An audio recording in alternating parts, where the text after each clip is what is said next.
Thank you so much Peddireddy గారు.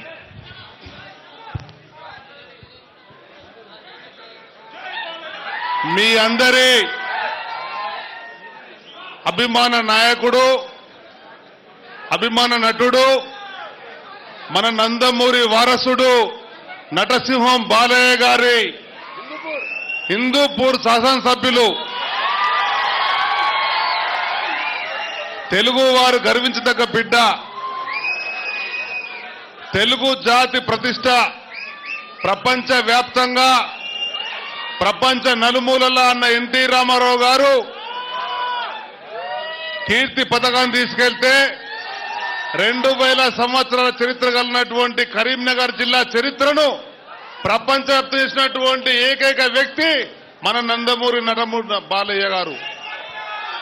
ఇది మా అందరికీ కూడా గర్వకారణం అని చెప్పని తెలియజేస్తూ, ఈ సినిమా రచయిత గౌరవనీయులు సాయి మాధవ్ గారు వారు ఎంతో సిద్ధపరిచి ఆయన పుట్టినరోజు కరీంనగర్ జిల్లా పక్షాన వారికి శుభాకాంక్షలు తెలియజేస్తున్నాం.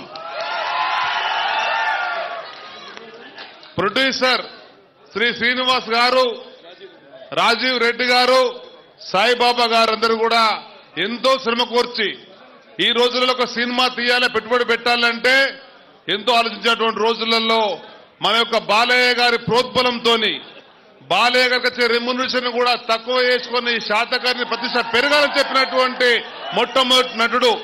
ఆ విధంగా ఇవాళ కరీంనగర్ జిల్లాలో అడుగుపెట్టి సినీ చరిత్రలోనే 2000 రోజులు నడిచేటువంటి చిత్రంగా తయారు చేసినటువంటి తెలిసినటువంటి అందరికీ కూడా మనస్ఫూర్తిగా అభినందన తెలియజేస్తున్నాం. ప్రతి ఒక్కరు కూడా ఇవాళ చేసినటువంటి శ్రమ ఇది వృధా కాదు.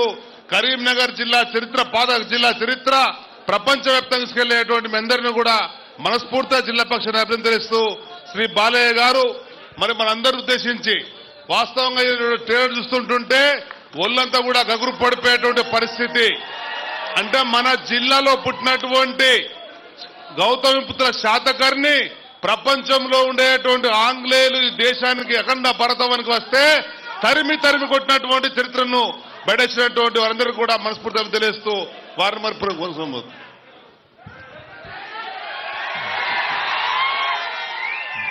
దేశం మీసం తిప్పుదామనే డైలాగ్ రాసిన సాయి మాధవ్ గారు ఈరోజు ఈయన జన్మదినం కూడా. హ్యాపీ బర్త్డే సాయి గారు. దొరికిన వాణ్ణి తురుముదాం, దొరకని వాణ్ణి తరుముదాం అన్నాడు. దేశం మీసం తిప్పుదాం అన్నారు. ఈ డైలాగ్ తర్వాత బాలయ్య బాబు చెప్పిద్దాం మనం. ఇప్పుడు అది రాసిన సాయి గారు మాట్లాడతారు. అందరికీ నమస్కారం అండి.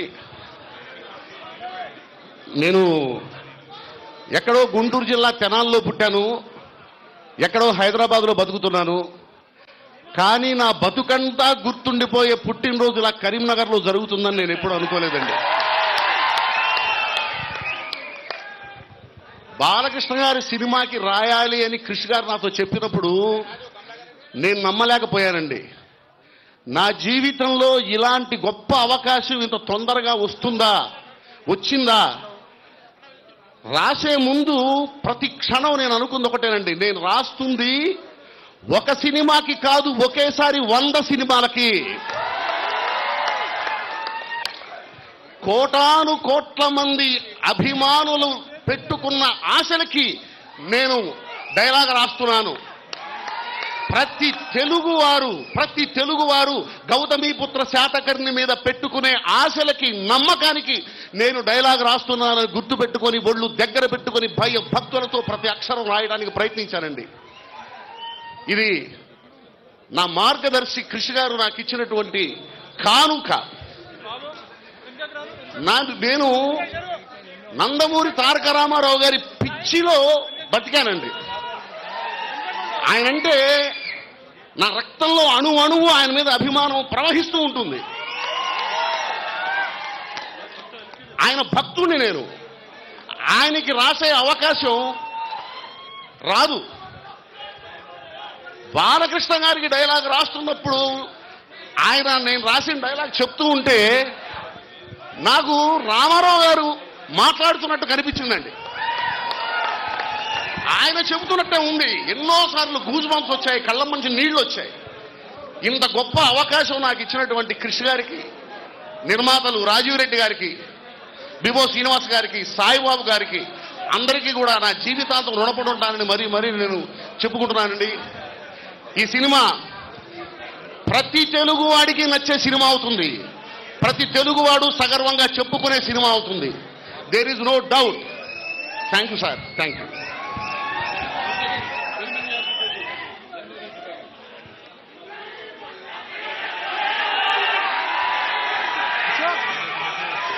అమరావతిలో ఈ సినిమా ప్రకటన చేసి ఈనాడు కోటిలింగాలలో ఈరోజు థియేట్రికల్ ట్రైలర్ రిలీజ్ చేయబోతున్నాం. సినిమాకి దర్శకుడు కెప్టెన్ అయినా నన్ను కూడా ముందుంచి నడిపించిన బాలయ్య బాబు, అసలు సిసలు గౌతమిపుత్ర శాతకర్ణి ఇప్పుడు మీకోసం. ముందుగా ఈరోజు ఫస్ట్ ఫ్రేమ్ ఎంటర్టైన్మెంట్స్ బిబో శ్రీనివాస్ గారు సమర్పించిన, రాజీవ్ రెడ్డి గారు, సాయిబాబా గారు నిర్మించిన, క్రిష్ గారు జాగర్లముడి దర్శకత్వం వహించిన గౌతమిపుత్ర శాతకర్ణి ఇవాళ ట్రైలర్ లాంచ్కి ఇచ్చేసిన ప్రేక్షక దేవుళ్లకు, నా అభిమానులకు, అలాగే ఈ యొక్క ట్రైలర్ విడుదల కార్యక్రమాన్ని అన్ని ప్రాంతాల్లో వీక్షిస్తున్న తెలుగు ప్రేక్షకులకు, తెలుగు జాతికి, అలాగే ఈ కార్యక్రమానికి ఈనాడు ఇక్కడికి విచ్చేసిన మన తెలుగుదేశం పార్టీ కరీంనగర్ జిల్లా అధ్యక్షులు రమణ గారికి, అలాగే విజయ రమణారావు గారికి, పెద్దిరెడ్డి గారికి, డాక్టర్ సత్యనారాయణ గారికి, అలాగే ముఖ్యంగా మా సుధాకర్ రెడ్డి, మా చిత్రానికి మొట్టమొదటి సినిమాని తీసుకున్న ఆయనే. అంటే ఎంతో విశ్వాసంతో, ఎంతో ధైర్యంతో ఆయన, అంటే మా అందరి మీద టీం, నేను ఏదన్నా ఒక సమిష్టి కృషిని నమ్ముతాను నేను ఎప్పుడు. ఎందుకంటే రెండు చేతులు కలిస్తేనే చప్పుడవుతాయి. అలాగే ఎంతో మంది అతిరిత మహారథులు ఇక్కడ సాయి మాధవ్ గారు ఉన్నారు. అద్భుతమైన సంభాషణల్ని రాయడం జరిగింది. ఇవాళ ఆయన జన్మదినం కూడా మీకు నా జన్మదిన శుభాకాంక్షలు తెలియజేసుకుంటున్నానండి. అలాగే పాత్రికేయులందరికీ, మిగతా ఈ థియేటర్ యాజమాన్యం శ్రీనివాస్ గారికి, అలాగే మేనేజర్ కమలాకర్ గారికి, అందరు కూడా పేరు పేరున ప్రతి ఒక్కరు కూడా నా హృదయపూర్వక కళాభివందనాలు తెలియజేసుకుంటున్నాను. చాలా సంతోషంగా ఉంది. ఎందుకంటే ముఖ్యంగా ఇక్కడ కరీంనగర్లో ఇది చేయడం, ఇక్కడ కోటిలింగాల వాళ్ళు పొద్దున వెళ్ళడం జరిగింది. అక్కడ స్వామి దర్శనం చేసుకుని, పార్వతీ సమేత ఈశ్వరుడి దర్శనం చేసుకుని ఆ తర్వాత ఈ లాంచ్ చేయడం జరిగింది ఈ ట్రైలర్. మరి ఆయన అమ్మగారు గౌతమి గారు పుట్టిన ఊరు కోట్లింగాల, అటువంటిది ఆవిడ ఇక్కడ పురుడు పోసుకుని మరి ఇక్కడ తన బాల్యం అంతా గడిపి గౌతమిపుత్ర శాతకర్ణి, మరి ఆ తర్వాత ఇక్కడి నుంచి తన శాతవాహన సామ్రాజ్యానికి సింహద్వారం అయిన కోటిలింగాల నుంచి అటు మెదక్ జిల్లా కొండాపూర్ నుంచి కొన్నాళ్ళు పరిపాలన సాగించి ఆ తర్వాత అమరావతి రాజధానిగా, అటు శ్రీకాకుళం, కృష్ణా జిల్లా శ్రీకాకుళం, అటు నుంచి ప్రతిష్టానపురం అంటే ఉజ్జయిని నుంచి ఈ అఖండ భారతదేశాన్ని ఏకఛత్రాధిపత్యంగా పరిపాలన సాగించిన మహానుభావుడు, శకపురుషుడు మన శాతకర్ణి. అటువంటిది ఆ చల్లని సముద్ర గర్భంలో దాగిన బడబాలనంతో ఆ నల్లని ఆకాశంలో కనిపించని భాస్కరులందరూ అన్నారు మహాకవి దాశరథి గారు. అలాగే మరి ఈనాడు మనం నిజంగా చూస్తే మనకంటూ ఒక దేశాన్నిచ్చి, మనదైన చరిత్రనిచ్చి, ఒక వారసత్వాన్ని ఇచ్చి, ఈ ప్రపంచ పటంలో మన దేశానికి ఒక గౌరవాన్ని ఇచ్చి, ఒక బిడ్డని పురిటి నొప్పుల్లా ఈ పొడవి గర్భంలో కానరాని ఒక భాస్కరుని వీరగాథ ఈ శాతకర్ణి, గౌతమిపుత్ర శాతకర్ణి. మరి ఒక తెలుగు బిడ్డగా, అలాగే ప్రపంచవ్యాప్తంగా తన వెన్నముక్క మీద తెలుగు జెండాని ఎగురవేసిన నందమూరి తారక రామారావు గారి వారసునిగా ఈ యొక్క కథని చాటి చెప్పడం నా ధర్మంగా భావించాను. అనుకోకుండా కాకతాళీయమో యాదృచ్ఛికమో మరి ఆనాడు నేను 100 సినిమాలు 99 సినిమాలు చేస్తున్నాను. నా 100వ సినిమా ఏం చేయాలా అని కథలు వింటున్నాను. కొన్ని నచ్చలేదు, కొన్ని నేను అనుకున్న రేంజ్కి, నేను అనుకున్న స్థాయికి, ఏదైతే నా ప్రేక్షకులు నా అభిమానులు కోరుకునే స్థాయికి రాలేదు అని సతమతం అవుతున్న సమయంలో మరి క్రిష్ గారు రావడం, అంతకుముందు మాకు పెద్ద పరిచయం కూడా లేదు. మమ్మల్ని అందరినీ దేవుడే కలిపాడు. అది నేను ఎప్పుడు చెప్తుంటాను, ఎన్నో సందర్భాల్లో అన్ని కాకతాళీయంగా అదృశ్యంగా జరుగుతుంటాయి నా జీవితంలో. అప్పుడు డాక్టర్ వేషం అయ్యి అంటే నిజంగా నేను అందరూ అంటుంటారు డాక్టర్ని అవుదామని, యాక్టర్ అయ్యానని. నేను అలా ఎప్పుడు అనుకోలేదు, నేను యాక్టర్నే అవుదాం అనుకున్నాను. అటువంటి అప్పుడు మరి ఒక సినిమాలో ఓ డాక్టర్గా చేసినప్పుడు బసవతారక ఇండో అమెరికన్ క్యాన్సర్ హాస్పిటల్కి చైర్మన్ అవ్వడం జరిగింది.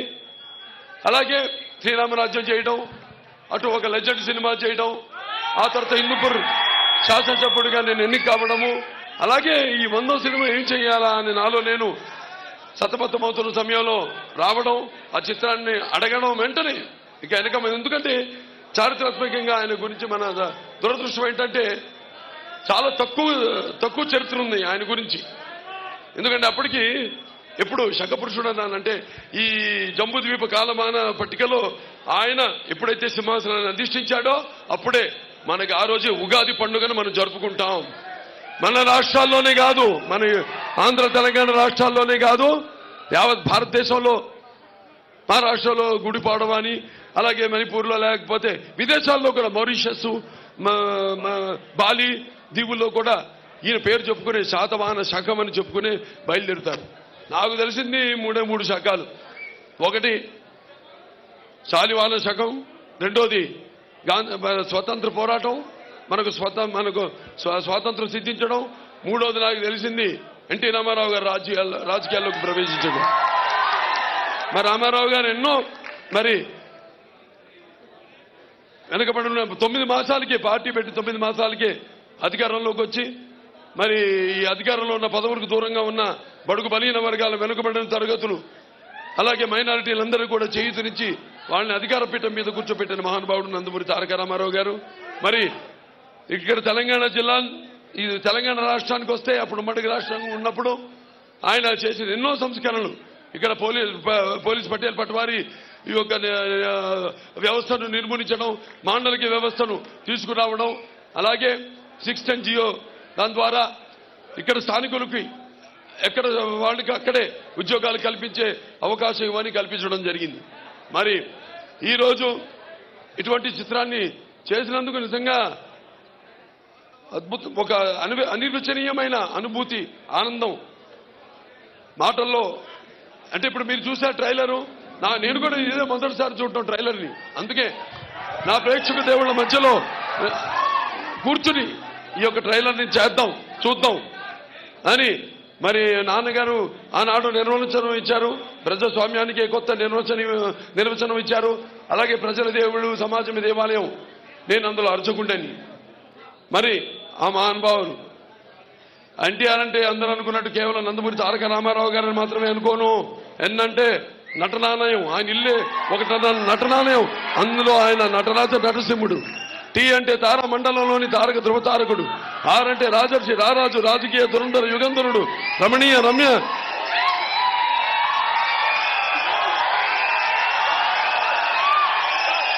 కమనీయ సౌమ్య గుణధాముడు. అందుకే ఆయన అందరి గుండెల్లో నిండుగా మెండుగా ఉండి మనకిప్పుడు ఆరాధ్యుడు అయినాడు నందమూరి తారక రామారావు గారు. పరివర్తిని సంసారే మృత కోవన జాయితే సజాతం ఏన జాతేన యాతి వంశ సమున్నతి అంటారు. అంటే కేవలం పుట్టినవాడు గిట్టక తప్పదు. కానీ ఎవరైతే తన పుట్టిన కుటుంబానికి, ఎవరైతే తన పుట్టిన గడ్డకి, ఎవరైతే అంటే ఊరికి, అలాగే ఎవరైతే తన పుట్టిన ప్రాంతానికి, దేశానికి పేరు ప్రతిష్టలు ప్రఖ్యాతులు తీసుకొస్తారే వాళ్ళ జన్మే సార్థకత చెందుతుంది. అలాగే నేహాపి కమలా శ్రోతి ప్రత్యవాయన విద్యతే నా స్వల్పమస్య ధర్మస్య త్రాయితే మహతో భయాత్ అంటారు. అంటే అటు వాళ్ళకి వాళ్ళ యుగ పురుషులు, అవతార పురుషులు, వాళ్ళకి చావు పుట్టగలతో ఎటువంటి భయం ఉండదు, ఎటువంటి పరిచయం ఉండదు వాళ్ళకి. వాళ్ళు అటువంటి వాళ్ళల్లో ఒక శాతకర్ణి, ఒక గాంధీజీ గారు, ఒక అంబేద్కర్ గారు, ఒక శంకరాచార్యుల వారు, ఒక ఆది శంకరాచార్యుల వారు, అలాగే ఒక ఎన్టీ రామారావు గారు. ఎన్నో సినిమాలు చేశాను,